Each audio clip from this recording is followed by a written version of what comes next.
नमस्कार, मी फराह खान. राजमंत्र या लोकप्रिय कार्यक्रमात आपलं खूप खूप स्वागत. या कार्यक्रमात आपण राजकीय घडामोडींचा भविष्यवेध घेत असतो आणि या कार्यक्रमात वर्तवलेली भविष्यवाणी ही 99% खरी उतरत असते. आज पुन्हा एकदा आपण राजकीय विषयांवर बोलणार आहोत आणि नेहमीप्रमाणेच अचूक भविष्यवेध घेण्यासाठी आपल्या सोबत आहेत पंडित राजकुमार शर्मा. पंडित जी, शो में आपका बहुत बहुत स्वागत है.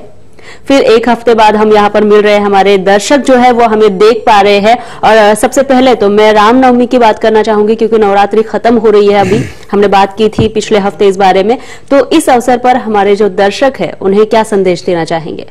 देखिए, सबसे पहले तो पूरे देश को, महाराष्ट्र को और हमारे सब दर्शकों को रामनवमी की बहुत बहुत आशीर्वाद, बहुत बहुत शुभेच्छा. जो इस कार्यक्रम को सराहते हैं उनको भी और पूरे देश को बहुत बहुत रामनवमी की बधाई. और कहते हैं कि मन से रावण जो निकाले राम उसके मन में है. जी, जावेद अख्तर साहब ने बहुत ही सुंदर बात लिखी है. मन से रावण जो निकाले राम उसके मन में है. राम एक सार्थकता है, एक पॉजिटिविटी है, और रावण एक नेगेटिविटी और एक ईवल. जी बिल्कुल. इसलिए अपने मन से रावण निकालिए और राम को अपनाइए. समझे? रामनवमी के दिन इससे अच्छा संदेश हो ही नहीं सकता. मंगल हो और अमंगल का नाश हो. जी बिल्कुल. सिंपल, सबको ये दोहा पता है. मंगल भवन अमंगलहारी द्रव्योस दशरथ अजर बिहारी. इस भगवान से यही प्रार्थना करते हैं कि पूरे विश्व में मंगल हो, जी, अमंगल ना हो. जी बिल्कुल. रामनवमी की एक बार फिर बहुत बहुत आपको बधाई. जी बिल्कुल पंडित जी, अभी रामनवमी के बारे में आपने बताया, लेकिन और एक बात है वो है एग्जाम्स. मतलब अभी फिलहाल एग्जाम का दौर है, सभी एग्जाम्स चल रहे हैं, तो हमारे जो स्टूडेंट है जो देखते हैं इस शो को, उनके लिए क्या गाइड करना चाहेंगे आप? देखिए, विद्यार्थी तो इस शो को कम देख रहे हैं मगर वालिदैन ज्यादा देखते हैं, पेरेंट्स ज्यादा देखते हैं. उन पेरेंट्स से मेरा एक अनुरोध है कि अपने बच्चे को सकारात्मक करने के लिए, उसमें पॉजिटिविटी लाने के लिए आप उसको एवरी डे कम से कम 10 मिनट मंदिर में, या अगर मुस्लिम भाई हैं तो उनको नमाज के पोस्चर में बिठाकर प्राणायाम करवाएं. अच्छा. एक लंबा सांस लें और एक लंबा सांस छोड़ें और बच्चे को भी वही सिखाएं. सूक्ष्म प्राणायाम से दिमाग जो है वो तेज होता है. डेफिनेटली कोई ना कोई प्रार्थना जरूर करनी चाहिए. मैं तो यही प्रार्थना करूंगा आप लोगों से कि बच्चे को अर्ली इन द मॉर्निंग उठाकर कम से कम 20 मिनट अभ्यास करवाएं, एक्सरसाइज. अच्छा. पढ़ाई तभी, मन तभी सुदृढ़ होता है अगर शरीर सुदृढ़ है. जी बिल्कुल, बिल्कुल. इसलिए सबसे पहले उसको थोड़ी बहुत एक्सरसाइज की आदत डालिए. उसकी देखिए 8 साल से लेकर 20 साल तक, 18 साल तक बच्चे के ऊपर आपको ध्यान रखना चाहिए. जी बिल्कुल. और अब जो आपने एग्जाम का सवाल किया है, तो सुबह सुबह उठकर दही में शक्कर डालकर अपने बच्चे को खिलाएं. जी बिल्कुल बिल्कुल. पंडित जी, मतलब इसके पीछे एक साइंटिफिक रीजन भी है कि बच्चों का कंसंट्रेशन बढ़ता है और वो अच्छे से पढ़ाई कर पाते हैं. ये जो सब चीजें आपने बताई है. देखिए, अगर आप मुस्लिम धर्म का भी देखें तो ग्रीन कलर है. जी हाँ बिल्कुल. ग्रीन कलर, दरगाहों के ऊपर ग्रीन कलर की चादर चढ़ती है. और आप मुस्लिम भाई हैं तो डेफिनेटली हाजी अली जाएं या किसी भी दरगाह के ऊपर ग्रीन कलर की, हरे कलर की चादर चढ़ाएं. हरा रंग जो है वो बुद्धि के साथ में, बुद्ध ग्रह भी आपने देखा ना, बुद्ध ग्रह के जब भी हम बात करते हैं तो पन्ना पहनाते हैं. पन्ना भी ग्रीन होता है. दरगाह पे चादर चढ़ती है वो भी हरी होती है. दूर्वा भी हरी होती है. गाय को घास चराते हैं तो वो भी हरा होता है. इसलिए हरा रंग बुद्धि में तेज बल और बुद्धि बल लाता है. उससे आपको लाभ मिलेगा और आपके बच्चे की बुद्धि तीव्र होगी. जी बिल्कुल. पंडित जी, अभी हमें जो पॉलिटिकल विषय है उस पर भी बात करनी है, लेकिन यहाँ पे थोड़ा सा हमें रुकना होगा एक ब्रेक के लिए. राजमंत्रामध्ये घेऊयात एक छोटा सा ब्रेक. तुम्ही पाहत रहा जय महाराष्ट्र.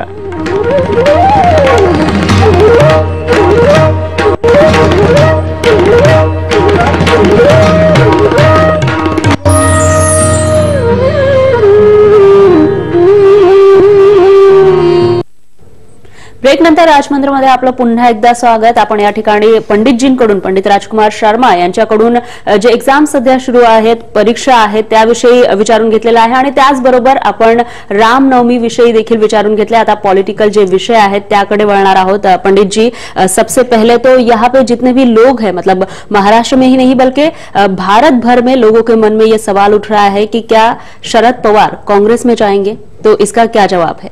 देखिए, जब हम शरद पवार साहब की कुंडली का अध्ययन करते हैं, 12/12/1940 गुरुवार को उनका जन्म हुआ और मेष राशि है और शुक्ल पक्ष की मतलब ऑलमोस्ट कह लीजिए कि पूर्णिमा के दिन उनका जन्म हुआ है, क्योंकि पूर्णिमा का मुहूर्त शुरू हो चुका था। मेष राशि मंगल की राशि है। हाँ। मंगल जो है वो न्यूरो सिस्टम को रिप्रेजेंट करता है। जी हाँ। इसलिए आपने देखा होगा कि शरद पवार साहब जो हैं चुपचाप अपने कार्य, अपनी प्रणाली और अपनी नीतियों के साथ काम करते रहते हैं। ज्यादा बोलने की उनकी स्वभाव नहीं है, इंट्रोवर्ट हैं और जो भी कार्य करते हैं वो अपने हाथों हाथ, किसी को खबर नहीं होती। हाँ। चाणक्य, मैं तो उनको इस युग के चाणक्य ही कहेंगे। हाँ, इस युग के राजनीति के चाणक्य कहूंगा। उनके बहुत से बड़े बड़े शिष्य, बहुत बड़े बड़े लोग जिन्होंने उनसे सीखा और आगे बढ़े, और हर पार्टी में उनका एक वर्चस्व है, उनका एक प्रेम है। जी हाँ। अब हम आपके सवाल पर डायरेक्ट आते हैं। हाँ। कि क्या शरद पवार कांग्रेस में जाएंगे? जी। इस बात का मैं यहां पर साफ साफ वर्णन कर देना चाहता हूं कि शरद पवार साहब ने जब 1999 में एनसीपी का गठन किया, तभी भी उन्होंने एक सभा में, मैं उस सभा में उपस्थित था, कि मैं जन्म से ही कांग्रेसी हूं। जी हाँ। इसलिए उन्होंने अपनी पार्टी का नाम भी नेशनलिस्ट कांग्रेस पार्टी रखा। जी हाँ। कांग्रेस का कहीं ना कहीं उनके ऊपर हमेशा साया रहा है और वो ही इज ए बॉर्न कांग्रेसी, और कहीं ना कहीं नेशनल कांग्रेस पार्टी जो है, मैं तो ये कहूंगा कि वो भी कांग्रेस का ही एक पक्ष है। नहीं तो बीजेपी ज्वाइन कर लेते, नहीं तो वो दूसरी कोई पार्टी ज्वाइन कर लेते। इसलिए शरद पवार कांग्रेस ज्वाइन करें या ना करें, डेफिनेटली कांग्रेस के साथ मिलकर 2019 में अगर सत्ता में आते हैं तो 2019 में कांग्रेस के साथ में ही बैठकर चुनाव लड़ेंगे। एक भविष्यवाणी तो यहां पर दर्शक सुन ले कि कांग्रेस और एनसीपी इकट्ठे इलेक्शन लड़ेंगे, इस बात में कोई दो राय नहीं। और जीतने के पूरे आसार मुझे नजर आते हैं। नेक टू नेक फिनिश में कांग्रेस और एनसीपी सरकार बना सकती है। डेफिनेटली समय आने के ऊपर हम फाइनल भविष्यवाणी भी करेंगे। अब शरद पवार साहब की कुंडली का जब हम अध्ययन करते हैं तो 2000 से शनि की महादशा लगी। शनि छठे रोग स्थान के ऊपर नीच का बैठा हुआ है, मगर नीच का बैठा हुआ भी वो उच्च के। गुरु और चंद्र वहां पर बैठे हुए हैं। आप अच्छी तरह से इस बात को समझिए। गजकेसरी योग का निर्माण करते हैं। 1999 में उन्होंने अपनी पार्टी बनाई, 2004 से वापस सत्ता पे आए। केंद्र में उनकी मिनिस्ट्री थी। महाराष्ट्र में 10 साल तक उन्होंने राज किया। तो शनि उनका, मैं ये कहूंगा कि अब भी राजयोग कारक है। और अब तो दर्शकों, शनि में गुरु की अंतर्दशा लग रही है। तो कहीं ना कहीं शनि ने उनके साथ किया क्या, क्योंकि वो मंगल की राशि में बैठा हुआ है और रोग स्थान पर बैठा है, उनको रोगी बना दिया। बीमार हो गए, उनका ऑपरेशन हुआ, मगर उसके बावजूद भी गजकेसरी योग वहीं पे ही बनता है, जिसके कारण वो सत्ता पर काबिज रहे। और आज भी नरेंद्र मोदी जैसे लोग भी शरद पवार को एक आदर्श मानते हैं। बिल्कुल। बहुत बड़े बड़े नेता उनको अपना एक आदर्श मानते हैं। और आगे उनकी बुध की महादशा शुरू होने वाली है। 20/9/2019 तक उनकी शनि में गुरु की अंतर्दशा खत्म हो जाएगी, शनि की महादशा खत्म हो जाएगी, जिसके कारण शरद पवार एक बार वापिस सत्ता में बाउंस बैक होते हुए दिखाई देते हैं। और मित्रों, यहां पर मैं एक बात ध्यान से सुनिए, अगर मेरे जो 2 कैंडिडेट थे, नीतीश कुमार और राहुल गांधी, ये तो बाहर चले गए। नीतीश कुमार तो बाहर चले गए, राहुल गांधी अभी भी आगे आते हुए, बढ़ते हुए दिखाई देते हैं। तो इनसे पॉल लगता धीरे धीरे ते उछलता। और तीसरी बात सुन के लीजिए, अगर तीसरा घटक बना तो उसके prime minister candidate Sharad Pawar भी हो सकते हैं, क्योंकि शरद पवार साहब का सपना है। उनकी कुंडली में डेफिनेटली कहीं ना कहीं कार्मिक और डिविनिटी, धर्म कम है, इसलिए वो बहुत ज्यादा रिलीजियस नहीं है। अगर डिविनिटी, डिवाइन हो जाए, रिलीजियस आ जाए, तो उस अकाउंट में जब उनका थोड़ा सा भी बैलेंस और आएगा तो डेफिनेटली शरद पवार साहब जो हैं वो भी एक प्रधानमंत्री पद के दावेदार हो सकते हैं आगे आने वाले दिनों में। इस बात को नकारा नहीं जा सकता, क्योंकि बुद्ध की महादशा भी उनकी अच्छी है। आगे बुद्ध की महादशा उनकी 2019 सितंबर से शुरू हो जाएगी और उसके बाद 8-10 साल उनके वापस बहुत ही अच्छे हैं। हाँ, उनको अपनी सेहत का ध्यान रखना है। जी बिल्कुल। कहीं भी किसी भी तरह की अनगैली, डॉक्टर का परामर्श और लगातार चिकित्सा, अगर जरूरत है दवाई दारू करते रहना चाहिए। जी बिल्कुल बिल्कुल, बहुत बड़ी बात कही है पंडित जी आपने। अब हम बढ़ते हैं भुजबल जी की तरफ, क्योंकि हम देख रहे हैं वो पिछले 2-2.5 साल से जेल में है, तो और एक प्रश्न यहाँ पे उठ रहा है कि क्या वो छूटेंगे? देखिए, भुजबल जी की कारावास के योग भी हमने ही बोले थे कि कम से कम 2 से 2.5 साल का उनका कारावास का योग है। 2/8/2018 तक भुजबल साहब के ऊपर वापस वो समस्याएं हैं जी। टू कट इट शॉर्ट, क्योंकि 2/8/2018 के करीब या तो 20 दिन पहले या 20 दिन बाद डेफिनेटली छगन भुजबल साहब को जमानत मिल सकती है। और 2019 के इलेक्शन में भी उनका इलेक्शन जो है वो इलेक्शन भी लड़ेंगे और उनके घर वाले भी इलेक्शन लड़ेंगे, मगर इस वक्त उनको अपनी सेहत पर विशेष ध्यान रखना चाहिए। अच्छा। हाँ, अगर क्योंकि हम देख रहे हैं कि वो जेल में भी मतलब बार-बार उनको हॉस्पिटलाइज करना पड़ रहा है। नहीं, अभी जो दशा उनकी लगी हुई है, दिशा लगी हुई है, वो फरवरी 2018 से थोड़ी सी सेहत के छठा घर उनका विक्षिप्त हुआ है, जिसके कारण उनको कहीं ना कहीं diabetes, blood pressure, neuro system, कोई ना कोई छोटी मोटी समस्या पड़ी रहेगी और उनको अपनी सेहत का ध्यान रखना चाहिए। मगर मैं शरद पवार साहब, भुजबल साहब के लिए दीर्घायु की प्रार्थना करता हूं। जी बिल्कुल बिल्कुल। और एक जो अगली बात है, अगला जो हमारा प्रश्न है वो है अन्ना हजारे जी के बारे में, क्योंकि उन्होंने कल ही फिर से आंदोलन छेड़ा है, तो इसके परिणाम क्या होंगे? देखिए, उनकी तुरबत पर नहीं है आज एक भी दिया। जी। एक शेर है कि उनकी तुरबत पे नहीं है आज एक भी दिया, जिनके खून से जले थे चिरागे वतन। जी, वाह वाह, और जगमगाते हैं आज मकबरे उनके जो बेचते थे शहीदों के कफन। जी मित्रों, आज हमारे देश को महात्मा गांधी के बाद अगर कोई आदमी मिला है तो महाराष्ट्र के लिए गर्व की बात है, अन्ना हजारे मिला है जी। जिसने बड़े बड़े नेताओं को पानी पिला दिया। 1 रुपया भी जिसका कभी कोई लालच और निस्वार्थ नहीं रहा, राष्ट्र और देशभक्ति जिसका मुद्दा रहा है। जी हाँ। इसलिए ये जो अन्ना हजारे लोकपाल बिल के लिए बैठे हैं, डेफिनेटली एक बात पक्की है, नरेंद्र मोदी भी बड़े सक्षम और बड़े कुशल खिलाड़ी हैं। अन्ना हजारे के साथ मिलकर लोग, आप चाहे वो 2019 में हार जाएं, क्योंकि आपने देखा होगा मोदी जी को छोड़कर बाकी की टीम के बारे में मैं कभी बहुत बात नहीं करता। उनकी टीम में भी बहुत से लोग दागी हो सकते हैं, बहुत से लोग करप्ट हो सकते हैं, नहीं तो अन्ना जैसा आदमी वापस रामलीला मैदान में नहीं बैठता।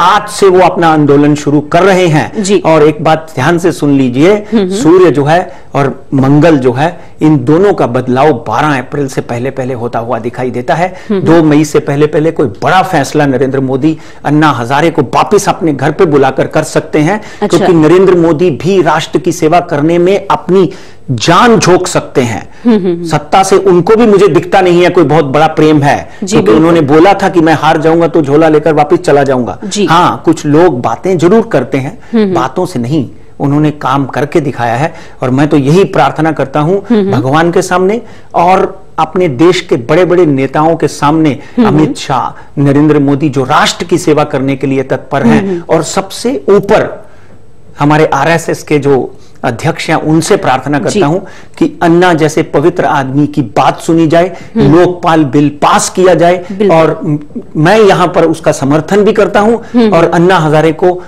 सक्षमता के लिए, इस ओज और बल के लिए भगवान से प्रार्थना करता हूं कि वो ज्यादा से ज्यादा इस काम में आगे बढ़े और डेफिनेटली उनकी बात सुनी जाए। Anti corruption bill, Lokpal bill जो लाना चाहते हैं, वो 2 मई से पहले पहले इसका कोई ना कोई फैसला मुझे आता है, नजर होता है। जी बिल्कुल बिल्कुल, बहुत बड़ी बात कही आपने, अच्छा प्रेडिक्शन किया है, क्योंकि काफी साल से अन्ना इसको लेकर के आंदोलन कर रहे हैं, लेकिन वो अभी तक पास नहीं हो पाया, इसलिए फिर से उन्होंने आंदोलन शुरू किया है।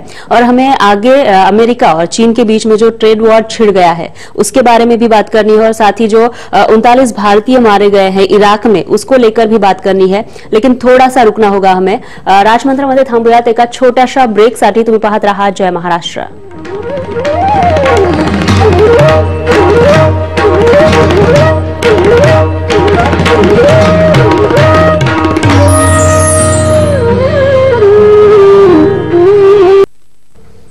राजमंत्रमध्ये पंडित राजकुमार शर्मा आपल्यासोबत आहेत आणि ते बऱ्याचशा गोष्टींविषयी प्रेडिक्शन सांगतायत, भविष्यवाणी सांगतायत. आपण वळूयात पुढच्या प्रश्नाकडे. पंडित जी, मैं अभी बात करूंगी इराक में जो 39 भारतीय मारे गए हैं उसको लेकर के, क्योंकि उसको लेकर के जहां एक तरफ विपक्ष जो है वो आक्रामक होता नजर आ रहा है, उनको घेर रहे हैं, तो दूसरी तरफ ये जो मारे गए हैं उनके परिजनों ने भी एक संगठित की है, एक संगठना बनाई है और उन्होंने मुआवजे की मांग की है. तो क्या आपको कैसा लगता है, आपकी भविष्यवाणी क्या कहती है कि इस मुद्दे को लेकर के सरकार एक मतलब घेरे में है? देखिए, जहां तक सुषमा जी की बात करें, सुषमा जी बहुत ही संवेदनशील और बड़ी ही पीड़ा में है इस मृत्यु से.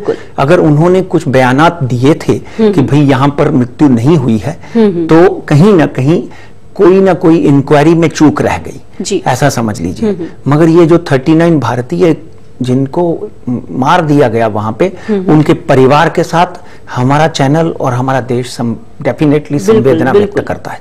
इसमें भारतीय जनता पार्टी या सुषमा स्वराज, इनकी अगर गलती है तो यही है कि समय के ऊपर इनको जानकारी नहीं मिली या इन्होंने जानकारी जुटाने की कोशिश नहीं की. मगर उसके बावजूद भी अगर इनको जानकारी नहीं लेनी होती फरहा जी, तो आप मुझे बताइए डीएनए टेस्ट नहीं लेते. बिल्कुल, इन्होंने अपने पूरे प्रयत्न किए ताकि परिवार को यह तो पता चल जाए कि उनके बच्चे हैं या नहीं. बिल्कुल, अगर चुप बैठे रहते तो कांग्रेस की सरकार आ जाती या अगली सरकार आ जाती, फिर बात वहां की वहां एक ढाक के तीन पात हो जाते. डेफिनेटली भारतीय जनता पार्टी को और संवेदनशील होने की जरूरत है इन विषयों पर. और सुषमा जी से मेरा अनुरोध है कि उन परिवारों को गले लगाकर उनके साथ संवेदना व्यक्त करें. मैं तो प्रभु से यही प्रार्थना करता हूं कि इन बच्चों की आत्माओं को शांति मिले. बिल्कुल बिल्कुल पंडित जी, अभी हम हमारे जो अगला प्रश्न है उसकी तरफ बढ़ते हैं और उसमें मार्केट भी आ जाएगा, क्योंकि अमेरिका और चीन के बीच में ट्रेड वॉर छिड़ा हुआ है. हमारा वॉर जी, और आपने जो कहा था, प्रेडिक्शन जो बताया था आपने लास्ट वीक, वो सच निकला है, क्योंकि भारी गिरावट दर्ज की गई है मार्केट में. तो इस वॉर के चलते इसके क्या परिणाम होंगे और शेयर मार्केट अगले हफ्ते कैसा रहेगा? देखिए, ट्रेड वॉर जो ट्रंप और चाइना के जी हाँ में छिड़ी हुई है, उसमें कहीं ना कहीं 350 अरब डॉलर्स का नुकसान जो है वो चाइना को सहना पड़ेगा. अच्छा. आम आदमी जो है वो डेफिनेटली, जो ट्रेडर है अमेरिका में, वो त्रस्त होगा, क्योंकि इतनी प्रोडक्शन अगर कोई देश कर सकता है तो वो सिर्फ और सिर्फ चाइना है. बिल्कुल. अब इसका इफेक्ट आपने देखा अमेरिकन मार्केट के ऊपर, फिटसी के ऊपर, सिंगापुर के ऊपर, डेक्स के ऊपर, जर्मनी में, लंदन के ऊपर भी पड़ा. और हमारे बाजार में 4 दिन तो बड़े अच्छे रहे. लोगों का कहना था कि पंडित जी आपने जो लेवल दिया था वो तो लेवल पार ही नहीं किया, मार्केट तो ऊपर चली गई. हाँ. मगर कल उस 32,600 से नीचे बाजार बंद हुआ. 32,586 के ऊपर बाजार बंद हुआ और डेफिनेटली 4 पॉइंट बंद हुआ. आगे आने वाले हफ्ते में भी मैं बाजार में गिरावट देख रहा हूं और निफ्टी में भी 10,000 से नीचे बंद हुआ. आगे आने वाले एक हफ्ते में डेफिनेटली बाजार 32,000 के नीचे एक बार जाता हुआ दिखाई देता है. अच्छा. और बाउंस बैक अगर करता भी है तो 32,800, 32,850 के ऊपर बीएससी नहीं जाता. और नीचे का स्तर जो है वो हमारा 31,800 के करीब करीब दिखाई देता है. अच्छा. 3 महीने में बाजार 30,000 का आंकड़ा भी तोड़ सकता है, ये मैं पहले भी बोल चुका हूं. और निफ्टी की बात करें तो निफ्टी कहीं ना कहीं 9996 पे बंद हुआ. ऊपर का आंकड़ा निफ्टी का 10,050 या 10,100 से ऊपर नहीं है. अच्छा. मगर नीचे का आंकड़ा 9,800 हो सकता है. और निफ्टी आगे आने वाले 3 महीनों में 9,650 के योग बनते हैं. अच्छा. इसलिए बाजार में सोच समझकर निवेश करें. बाहर का आदमी पैसा लेके चला जाएगा. आप प्रॉफिट में है, 10 पैसे 20 पैसे प्रॉफिट में है, तो अपने शेयर बेचकर आराम से समय का इंतजार करें. और गोल्ड की बात करें तो गोल्ड हमने बोला था 31,000 छू सकता है. कल बाजार में 30,780 का आंकड़ा छू गया.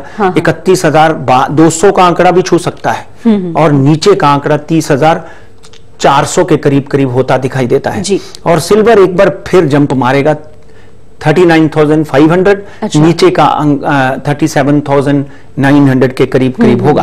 क्रूड ऑयल जंप पे जंप मार रहा है. 4,204 रुपीस पर बैरल पे बंद हुआ जी. और ये मतलब $65.61 पे बंद हुआ पर बैरल. आने वाले दिनों में मुझे लगता है कि $70 पर बैरल और बाजार में 4,400 का आंकड़ा पार कर सकता है। स्टॉप लॉस रखकर ट्रेड करेंगे तो बेटर होगा। डॉ जोन्स और नैस्डैक में भी एक भारी गिरावट के अंदेशे दिखाई देते हैं। बाजार में जो लोग भी बैठे हैं, ब्रोकर तो अपनी ब्रोकिंग लेके खुश रहता है, मगर आम इन्वेस्टर से अनुरोध है हाथ जोड़कर अपने बच्चों के लिए पैसे संभाल कर रखें और जब बाजार नीचे देखें, यानी जब तक ये बाजार को बॉटम नहीं मिल जाता। इसके 3 रीजन है, एक अमेरिका और यहां का ट्रेड वॉर है, दूसरा चाइना पाकिस्तान और इंडिया में वॉर होने क्योंकि विरोध संबद्ध है, इसके भी योग बनते हैं।